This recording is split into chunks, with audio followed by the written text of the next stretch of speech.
en el tiempo de Génesis, la pregunta se presenta: ¿acaso un hombre volverá a vivir? ¿O hay vida después de la muerte? Y la respuesta viene en el capítulo 19 de Job, en donde Job dice esto: después de deshecha está mi piel. En otras palabras, después de que su cuerpo se ha podrido.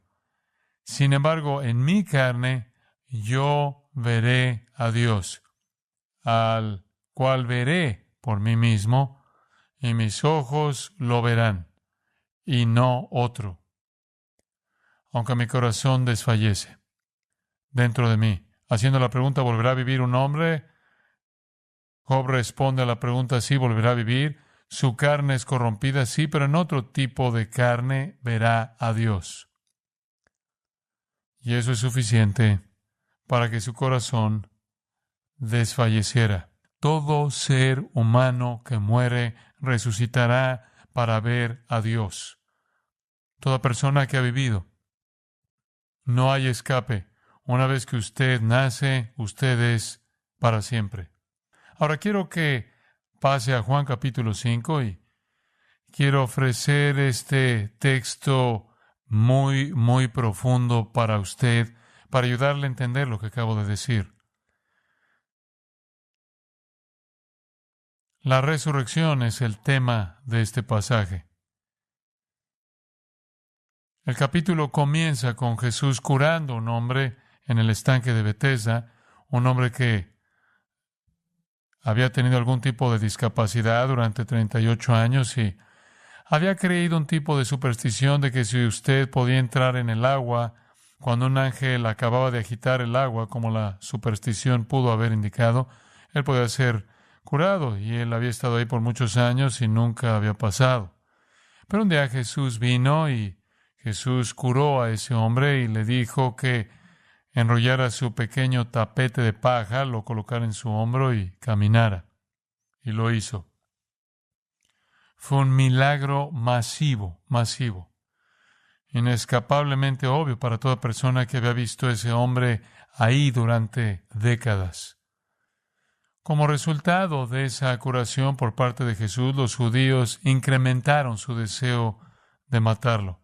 Su deseo ya era matarlo, pero en cierta manera estaba bajo la superficie y realmente no había hervido a su punto máximo. Pero cuando curó a ese hombre y le dijo que levantara su lecho y caminara, llevó su hostilidad a la superficie. Y el versículo 16 nos dice por qué. Por esta causa los judíos perseguían a Jesús, porque hacía estas cosas en el día de reposo. Ellos habían creado reglas falsas para el día de reposo. El Antiguo Testamento decía que usted debía limitar su viaje en el día de reposo, pero ciertamente un hombre que había sido curado en un milagro divino podía recoger su lecho y caminar del lugar de su curación. Pero ellos estaban tan limitados por estos aspectos externos que vieron esto como un acto de blasfemia por parte de Jesús. Hacer incluso la obra de curar,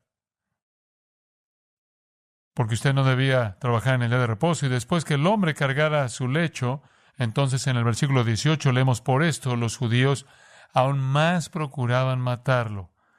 Ya habían estado buscando matarlo, porque él rechazaba su religión falsa y ahora había sido intensificado porque él había violado el día de reposo. Ellos estaban buscando más matarlo. Versículo 18 dice: porque él no solo estaba quebrantando el día de reposo, sino que también decía que Dios era su propio Padre, haciéndose igual a Dios. Esta era la blasfemia definitiva. Atrás en el versículo 17, él había dicho: mi Padre hasta ahora trabajo y yo trabajo, porque cuando él estaba diciendo que era el día de reposo que no se relacionaba a Dios, y yo soy Dios y el día de reposo no se relaciona a mí, ni Dios ni el Hijo de Dios están sujetos a las reglas inventadas por ustedes. Ellos entendieron eso como una afirmación de que Él era igual a Dios, y eso es exactamente lo que eso era. Los judíos nunca se equivocaron acerca de la declaración de Jesús. Ellos sabían que Él estaba diciendo que era igual al Dios eterno, Yahweh, el Creador, Dios, el Dios Trino. de la realidad y de la Escritura. Versículo 19, entonces Jesús les dijo, en lugar de retroceder, cuando ellos estaban acusándolo de blasfemar, por decir que era igual a Dios, Él intensifica la realidad de eso. Él lo presenta de manera más fuerte. De cierto os digo, el Hijo no puede hacer nada por sí mismo, sino lo que ve hacer al Padre, porque todo lo que el Padre hace, también lo hace el Hijo igualmente, porque el Padre ama al Hijo y le muestra todas las cosas que Él hace, y mayores obras que éstas le mostrará, de modo que vosotros os maravilléis, porque como el Padre levanta a los muertos y les da vida, así también el Hijo a los que quiere da vida, porque el Padre a nadie juzga, sino que todo el juicio dio al Hijo, para que todos honren al Hijo como honran al Padre. El que no honra al Hijo, no honra al Padre que le envió. Este es un conjunto aterrador de afirmaciones por parte de nuestro Señor Jesús. Él está diciendo, no estoy sujeto a las reglas de ustedes acerca del día de reposo. Yo me alineo con Dios. Yo hago lo que el Padre hace. Ve el versículo 17. Mi Padre está trabajando, yo trabajo. Y ellos entendieron eso. Versículo 18, que Él estaba diciendo que Él era igual a Dios. Él era uno en naturaleza, uno en esencia. De hecho, Él es Dios. La blasfemia definitiva en la mente de los judíos. No solo Él era uno de Dios en naturaleza, sino que era uno en Dios en trabajo. Respondió entonces Jesús y les dijo, de cierto os digo, no puede hacer nada el Hijo por sí mismo, sino lo que el Padre dio que hiciera, porque todo lo que el Padre hace también lo hace el Hijo igualmente. Todo lo que me ven hacer es porque el Padre lo está haciendo. Todo lo que me ven hacer es la obra del Padre en base a la voluntad y propósito del Padre. Entonces Él es uno con Dios en naturaleza, Él es uno con Dios el Padre en obras. Y después, llegando al versículo 20, el Padre ama al Hijo y le muestra todas las cosas y son las que Él mismo hace. En otras palabras, lo tercero es que dice aquí que Él tiene conocimiento completo de todo lo que Dios conoce. Entonces Él es igual a Dios en naturaleza, igual a Dios en obras, igual a Dios en verdad, en revelación, en conocimiento. Y después Él añade, el Padre le mostrará obras más grandes que estas, de modo que os maravilléis. Mayores obras que la curación de ese hombre. ¿Y cuáles serían? Versículos 21 y 22. Porque así como el Padre levanta a los muertos y les da vida, así también el Hijo a los que quiere da vida. Porque el Padre a nadie juzga, sino que todo el juicio dio al Hijo. Aquí Él dice que Él es uno con Dios en poder para levantar a los muertos, y Él es uno con Dios en soberanía para dar vida a quien Él quiere, y que a Él se le ha dado el derecho de juzgar a toda persona. Así de soberano es Él. Uno en naturaleza, uno en obras, uno en conocimiento, uno en poder, uno en soberanía con Dios. Soberanamente Él va a juzgar. Incluso el Padre, versículo 22, dice, a nadie juzga, sino que todo juicio ha dado al Hijo.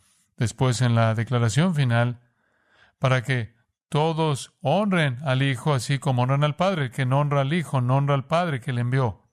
El pueblo judío pensaba que conocía a Dios, que honraba a Dios. No lo hacían porque usted no puede honrar a Dios y Padre de nuestro Señor Jesucristo si usted no lo honra también. Entonces Él es igual a Dios en naturaleza y obras, y conocimiento, y poder, y soberanía, y juicio, y autoridad, y honor.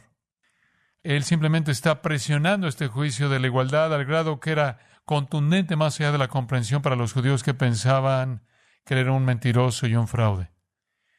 Él afirma tener este poder y autoridad, el cual es el corazón de esta sección que quiero que vea.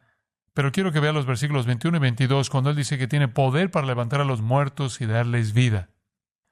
Y Él se la da a quien Él quiere. Y después, Él tiene el poder y la autoridad de juzgar a todo mundo. Esto es soberanía definitiva. y poder definitivo. El poder de dar vida y el poder de juzgar. Él es el que va a hacer que toda persona viva y Él es el que va a juzgar a toda persona. Debido a que ese es el caso, ve el versículo 24, de cierto os digo, el que oye mi palabra y cree al que me envió, tiene vida eterna, y no vendrá condenación, mas ha pasado de muerte a vida. Este es el resumen de todo, esta es una invitación, esta es una declaración de hecho. Debido a que es el Hijo de Dios, quien tiene el poder de levantar a los muertos y hará eso, quien tiene la autoridad de juzgar a toda persona y hará eso, entonces, de cierto, usted debe oír su palabra y creer en Él y en el Dios que le envió para tener vida eterna y para escapar de la muerte a la vida y no venir a juicio. Esta es la realidad simple de la verdad del Evangelio. Toda persona se dirige al juicio eterno, toda persona se dirige a una resurrección para condenación, una resurrección para condenación, una resurrección para juicio. La única manera de evitar eso es oír la palabra acerca de Cristo, creer en Él que lo envió, recibir vida eterna, evitar juicio y pasar de la muerte a la vida.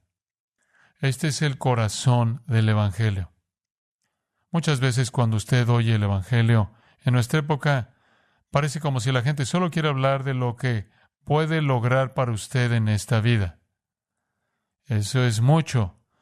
En la actualidad estamos bendecidos con toda bendición espiritual en los lugares celestiales en Cristo. Entonces hay beneficios en esta vida, pero la razón de nuestra salvación no es para traerle a usted bendición en esta vida, porque incluso si usted es un creyente en esta vida, usted todavía tiene que pelear contra las realidades de un mundo caído y de que usted es una persona caída. Hace unos años atrás prediqué un sermón en base al libro de Joel Osteen, Su mejor vida ahora. Y dije, si esta es su mejor vida ahora, usted va camino al infierno. Y es su mejor vida. Pero para aquellos que están en Cristo, esto está muy lejos de nuestra mejor vida. Entonces, lo que el Evangelio le ofrece a usted es un escape del juicio eterno. Cristo, el único que puede salvarlo a usted, o va a ser su Salvador o va a ser su juez. Él lo va a levantar a usted a la vida abundante y eterna en su presencia para siempre, o Él va a levantarlo a usted a la condenación y el juicio para sufrir para siempre fuera de su presencia en un lugar que la Biblia llama el infierno. Entonces la palabra aquí es escucharlo a Él. La fe viene por el oír y el oír por la palabra acerca de Cristo. Él es el que levanta a los muertos y da vida y escape del juicio. Entonces, no puedo enfatizar probablemente lo suficiente que usted entienda lo impresionante que fueron ese tipo de palabras para el pueblo judío, que lo vieron como un blasfemo. Y en lugar de retroceder de lo que ellos percibían como blasfemia, Él lo escaló a un nivel de lo que jamás ellos habían imaginado. Hay mucho que decir acerca de lo que dice aquí, pero quiero concentrarme en solo dos cosas. Son las afirmaciones en los versículos 21 y 22 que levanta a los muertos, les da vida y Él es el juez. Él tiene el poder para levantar a los muertos y la autoridad para juzgar. Este es Jesucristo. Ahora, conforme mantenemos eso en mente, quiero que baje al versículo 25. Este es el enfoque del pasaje en el que quiero que se concentre. Aquí Él va a demostrar su poder para levantar a los muertos y para juzgar. Escuche lo que dice. De cierto os digo, viene la hora, y ahora es, cuando los muertos oirán la voz del Hijo de Dios y los que la oyeren vivirán. Porque como el Padre tiene vida en sí mismo, así también ha dado al Hijo tener vida en sí mismo. Y también le dio autoridad de hacer juicio por cuanto es el Hijo del Hombre. No os maravilléis de esto, porque vendrá hora cuando todos los que están en los sepulcros oirán su voz, todos, y saldrán los que hicieron lo bueno a resurrección de vida, mas los que hicieron lo malo a resurrección de condenación. Márquelo, toda persona va a ser levantada de los muertos. Toda persona que ha vivido y muerto. El Señor no va a tener problema en identificar a ese individuo de las partes totalmente integradas y disueltas y traerlo de regreso a la vida, a esa misma persona en una forma eterna. Algún tipo de cuerpo, un cuerpo apto para el servicio y adoración en el cielo. Para los incrédulos es un cuerpo apto para el sufrimiento y el castigo en el infierno. Pero toda persona va a ser levantada de los muertos. Toda persona. No os maravilléis de esto. ¿Y por qué dice esto? Porque esto es sorprendente. Esto es sorprendente. Ahora hay dos aspectos de la resurrección que nuestro Señor está presentando o haciendo referencia a esto. Si usted regresa al versículo 25, le voy a mostrar cómo hace él eso. Él dice, de cierto os digo, la hora viene y ahora es cuando los muertos oirán la voz del Hijo de Dios y vivirán. Bueno, no hubo una resurrección física en ese momento. La resurrección final y grande está por venir en el futuro. Entonces, ¿qué está diciendo? La hora viene y ahora es cuando los muertos oirán la voz del Hijo de Dios. Y los que lo oyeren vivirán. ¿Qué quiere decir con eso? Él está hablando de resurrección espiritual. Resurrección espiritual. Vea el ahora es. Incluso en el momento de la vida y ministerio de nuestro Señor en el que Él estaba hablando aquí, Él estaba hablando vida a la gente. Él estaba salvando a la gente. Él estaba levantándolos de la muerte espiritual. Jesús definió a la gente como muertos. Él dijo, deja que los muertos sepulten a sus muertos en el libro de Mateo. Lo que él estaba diciendo es que los espiritualmente muertos sepultan a los físicamente muertos. La Escritura es clara acerca de la mortandad de la condición de los no convertidos. En la historia conocida del hijo pródigo, 2 veces en esa parábola Jesús define al pródigo como muerto. Lucas 15. Y muerto en pecado. Entonces, incluso ahora, Jesús está diciendo, Él está dando vida a los que están espiritualmente muertos. Y puedo mostrarle eso. Regrese a Juan capítulo 1. Antes de la cruz, escuche, esto es antes de la cruz y antes de la resurrección, Él estaba dando vida a la gente que creyó en Él. Escuche Juan 1:12. Mas a todos los que le recibieron, a los que creen en su nombre, les dio potestad de ser hechos hijos de Dios.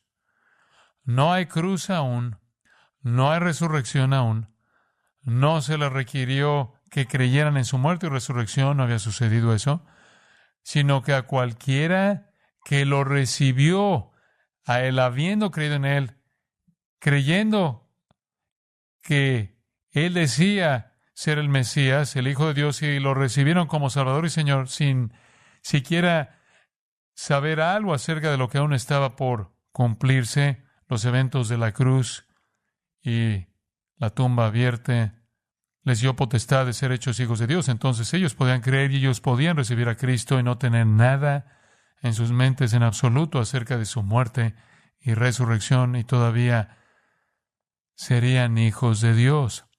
Vaya al conocido 3 capítulo de Juan.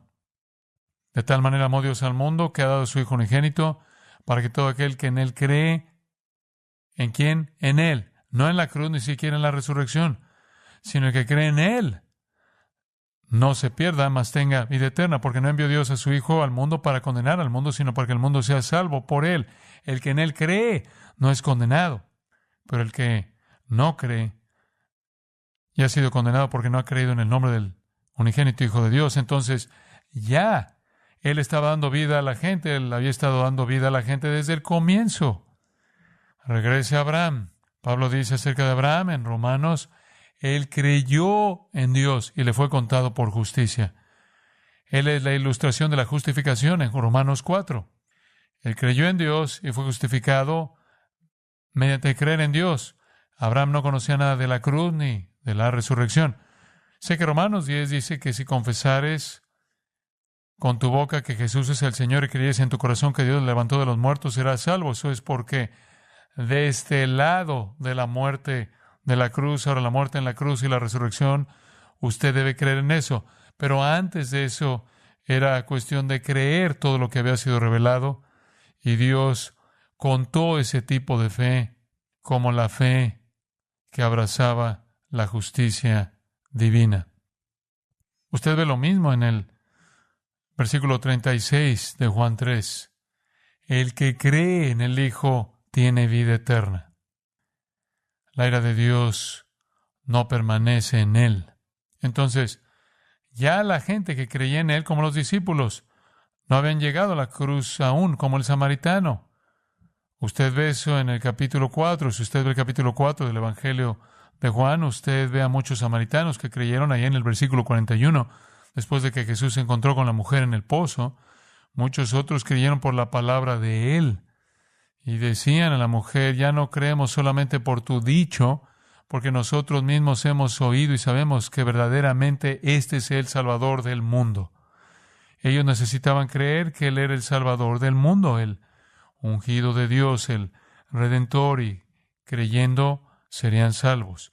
Y eso se ve a lo largo del Evangelio de Juan, incluso antes de que usted llegue a la cruz. Él está llamando a la gente a creer en todo lo que Él ha revelado. En cualquier punto en la revelación progresiva, la salvación vino a uno que creía lo que Dios había revelado.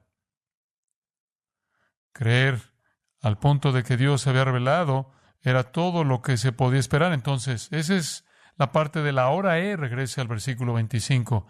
Ahora, los muertos están oyendo la voz del Hijo de Dios y llegando a tener vida espiritual.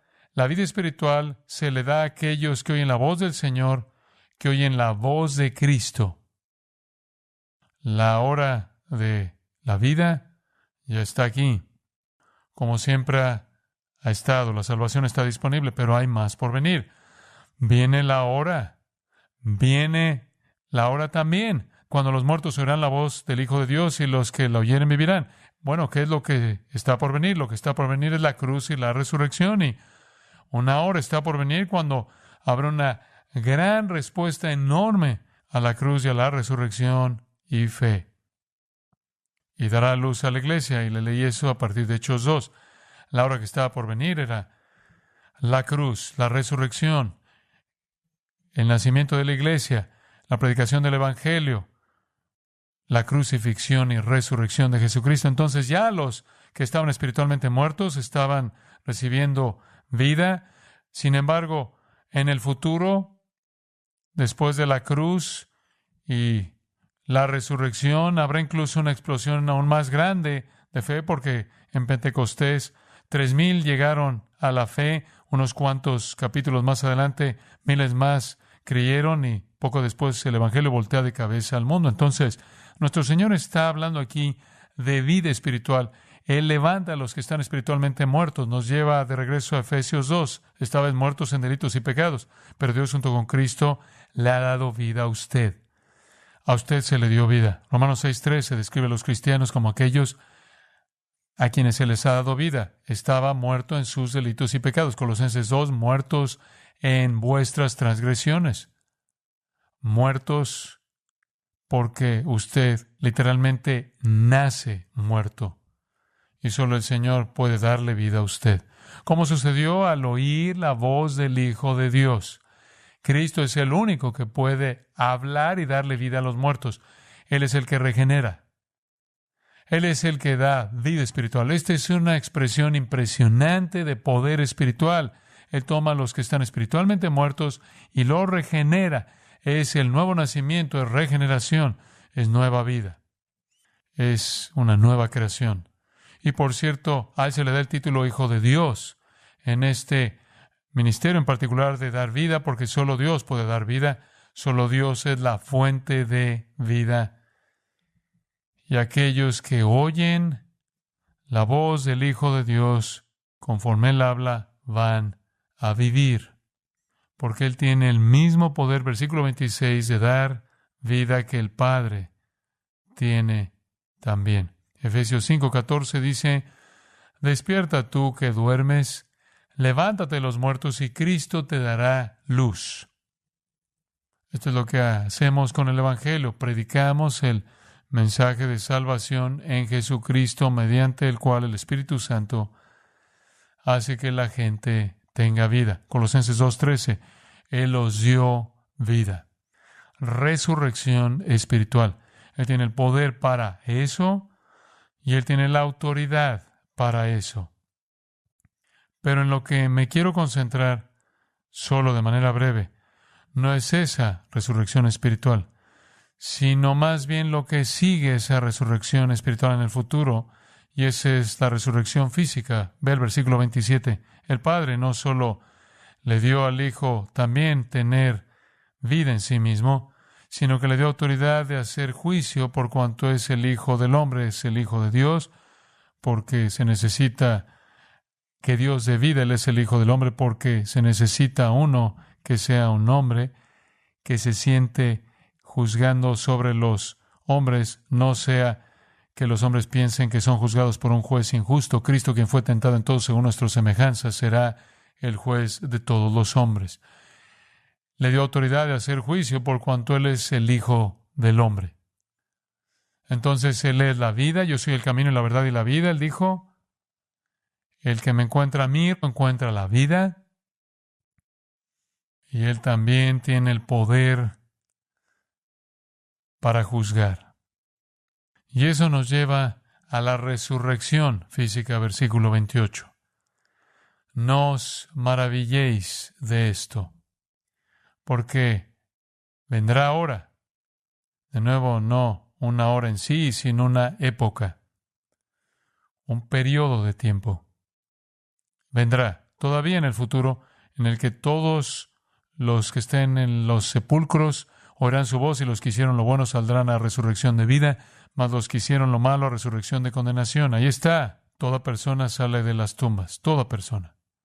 Él tiene poder para dar vida espiritual a aquellos que oyen su voz y van a recibir vida de los muertos, y ellos van a escapar del juicio. Ese es el versículo 24. Si usted oye y cree su palabra, usted tiene vida eterna, usted no viene a condenación, usted pasa de muerte a vida. Creer en Cristo es la única manera de escapar de Él como juez, en el sentido de una condenación mediante juicio. Toda persona sale de las tumbas y van a oír su voz. No la resurrección espiritual, sino la física. Va a suceder que aquellos que hicieron las obras buenas van a ser llevados a la resurrección de vida, y los que cometieron obras malas van a resurrección de condenación. El punto ahí es simplemente decir que todo mundo resucita, absolutamente todos. Y observe que ellos serán juzgados por sus obras. Dice usted, bueno, pensé que la salvación es por gracia. Tiene razón, no es por obras para que nadie se gloríe. La salvación es por gracia únicamente, mediante la fe únicamente, en Cristo únicamente. Entonces, ¿por qué somos juzgados por nuestras obras? Porque esa es la validación de su salvación. Si alguno está en Cristo, nueva criatura es. Las cosas viejas pasaron, he aquí todas son hechas nuevas. O Efesios 2:10, usted fue creado en Cristo Jesús para buenas obras, las cuales Dios preparó de antemano para que anduviésemos en ellas. Pablo dice gran parte de lo mismo en Romanos 2:6-10, que el juicio final será un juicio basado en las obras, y las obras de uno que ha sido regenerado y a quien se le ha dado vida y ha sido transformado, van a manifestar justicia. Y es mediante esas obras que ellos van a recibir la resurrección de vida. De nuevo, esto habla de este asunto importante de que la salvación no es cuestión de alguna experiencia en algún punto en su vida, o alguna oración, o alguna conexión emocional con Jesús. Usted va a ser juzgado en base a sus obras. No lo salvan a usted, pero afirman la realidad de su salvación. Si usted verdaderamente es transformado como hijo de Dios, se manifiesta. Pero simplemente piénselo. Viene una hora en la que todos los que estén en los sepulcros oirán su voz. El poder para hacer eso es sorprendente, incomprensible. Llevándolo de regreso a la creación, en 6 días, el Dios Trino habló e hizo que existiera toda la creación y todo lo que hay en ella. Todo. En 6 días Él creó todo.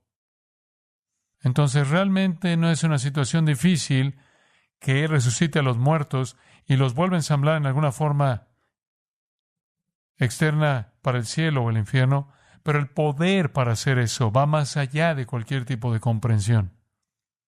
Creo que conocemos suficiente ciencia como para saber que la materia nunca es destruida, solo es transformada. Entonces el Señor va a remontarse a la creación y va a ensamblar a toda persona en alguna expresión de quién de hecho eran, y van a continuar siendo quién eran, nada más que en un cuerpo físico apto para el infierno o el cielo. Cuando digo físico, es la única palabra que puedo usar, no es un cuerpo etéreo, es un cuerpo en sí. Jesús caminó y habló y comió. Los creyentes van a tener un cuerpo glorificado y los incrédulos van a tener un cuerpo también que puede sentir el dolor. El infierno es descrito como quemar, oscuridad, dolor, crujir de dientes, agonía.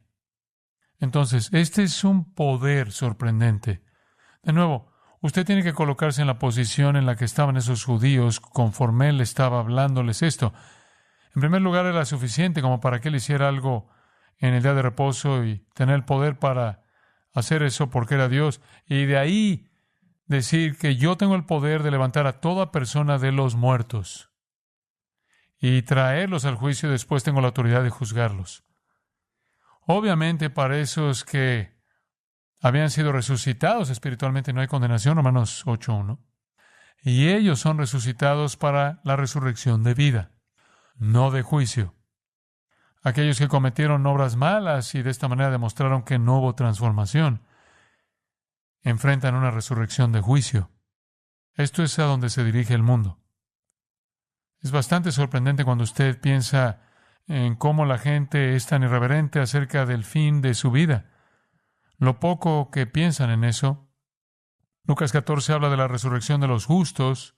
Eso va a suceder en el rapto de la iglesia y al final de la tribulación, conforme los santos son todos levantados y llevados al reino de 1000 años de Cristo.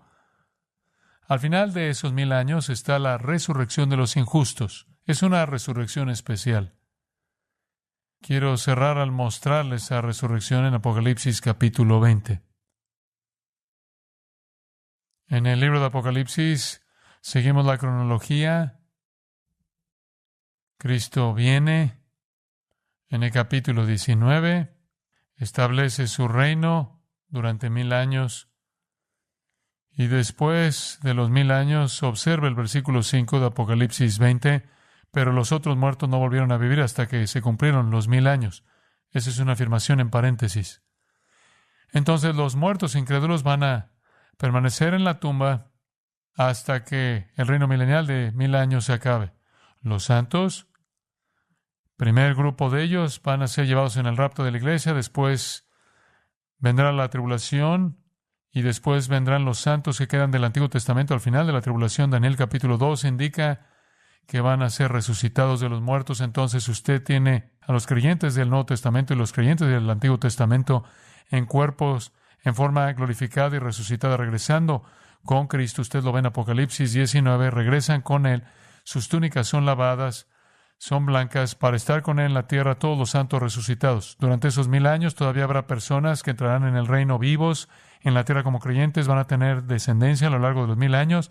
Va a haber una rebelión y una insurrección en contra de Dios al final por parte de aquellos que se rehúsan a creer, aun cuando Cristo está reinando en el mundo. Y habrá un juicio al final de los 1000 años, pero eso va a involucrar a todos los injustos muertos. Eso es exactamente lo que dice. El resto de los muertos no volvieron a vivir hasta que se cumplieron los 1000 años. La primera resurrección, no obstante, es diferente. La primera resurrección, versículo 6, es para los benditos y santos. Ellos están en la primera resurrección. La segunda muerte no tiene potestad sobre estos. Ellos van a ser sacerdotes de Dios y de Cristo. Reinarán con Él durante su reinado de 1000 años. Entonces todos los santos son resucitados para entrar al reino, pero cuando el reino se acabe, el resto de los muertos son traídos a la vida. Baja el versículo 11. Aquí está el retrato de ese juicio. Y vi un gran trono blanco y al que estaba sentado en él, delante del cual huyeron la tierra y el cielo, y ningún lugar se encontró para ellos. Y vi a los muertos, grandes y pequeños, importantes y no importantes, de pie ante Dios, y los libros fueron abiertos. Y otro libro fue abierto, el cual es el libro de la vida. Y fueron juzgados los muertos por las cosas que están escritas en los libros según sus obras. Y el mar entregó los muertos que había en él. Y la muerte y el Hades entregaron los muertos que había en ellos. Y fueron juzgados cada uno según sus obras. Y la muerte y el Hades fueron lanzados al lago de fuego. Esta es la muerte segunda, el lago de fuego. Y el que no se halló inscrito en el libro de la vida fue lanzado al lago de fuego. Si su nombre no está en el libro de la vida, usted va a ser juzgado por sus obras. Y sus obras no van a ser suficientes. Sea que el cuerpo esté en el suelo o en el mar, todo incrédulo va a estar en ese juicio y van a ser juzgados por sus pecados. Y después enviados al lago de fuego eterno. Para todo lo que celebramos en la resurrección de Cristo y de manera apropiada lo hemos hecho eso hoy, hemos levantado nuestros corazones en la alabanza por todo lo que estamos agradecidos, por todo el gozo, por todos los aleluyas, por la resurrección de Cristo. Eso es solo para aquellos que escuchan su voz, que lo conocen y han recibido vida de Él. Para el resto, esta es una realidad aterradora porque lo mataron, pero Dios lo resucitó. Y Él ahora tiene el poder para dar vida y Él va a levantar a todos. Y después Él tiene la autoridad para juzgar a toda persona y Él va a juzgarlos por sus obras. Y a menos de que esas obras manifiesten la transformación de salvación, serán aventados al lago de fuego. Esa es la segunda muerte. Ese es el hecho que la Escritura establece. Y esa es la razón por la que la Biblia lleva a su conclusión. Sean advertidos. Ahí abajo en el versículo 8 del capítulo 21. Pero los cobardes e incrédulos, los abominables y los homicidas, los fornicarios, hechiceros, los idólatras y todos los mentirosos tendrán su parte en el lago que arde con fuego y azufre, que es la muerte segunda. Usted quiere ser parte de la primera resurrección, ¿verdad? La resurrección de los justos. La resurrección de los justos. Una palabra final de la Escritura, Hebreos 10, 26. Pues si pecáremos voluntariamente, después de haber recibido el conocimiento de la verdad, usted oyó el Evangelio, usted sabe que solo Cristo salva, pero usted sigue pecando voluntariamente, rechazando, no queda más sacrificio por los pecados. Si usted rechaza a Cristo, no queda sacrificio por el pecado, entonces usted va a llevar sus pecados al juicio y va a pagar por ellos para siempre. Lo único que le queda si usted sigue pecando de manera deliberada, rechazando el conocimiento de la verdad, del Evangelio, lo único que le queda a usted es una horrenda expectación de juicio y de hervor de fuego que ha de devorar a los adversarios. Lo único que queda es el infierno. Y él da una ilustración o una comparación. El que viola la ley de Moisés, por el testimonio de 2 o 3 testigos, muere irremisiblemente. Si usted viola la ley de Moisés, eso es orden del Antiguo Testamento. ¿Cuánto mayor castigo pensáis que merecerá el que pisoteare al Hijo de Dios y tuviere por inmunda la sangre del pacto en la cual fue santificado, hiciera afrenta al Espíritu de gracia, cuando usted insulta al Espíritu de gracia al rechazar el Evangelio, cuando usted pisa al Hijo de Dios al rechazar su sacrificio, hay un castigo mucho más severo. Y Dios dice, mía es la venganza, versículo 30, yo daré el pago, dice el Señor. Horrenda cosa es caer en manos del Dios vivo. Esa es la palabra de Dios. Y yo sé que ese no es un mensaje popular, pero es la verdad. Y Dios la ha revelado para que usted pueda venir a Cristo y escapar. Oremos. Padre, te agradecemos por la claridad de tu palabra. Sabemos que este es un mensaje con el cual tú culminas la revelación entera.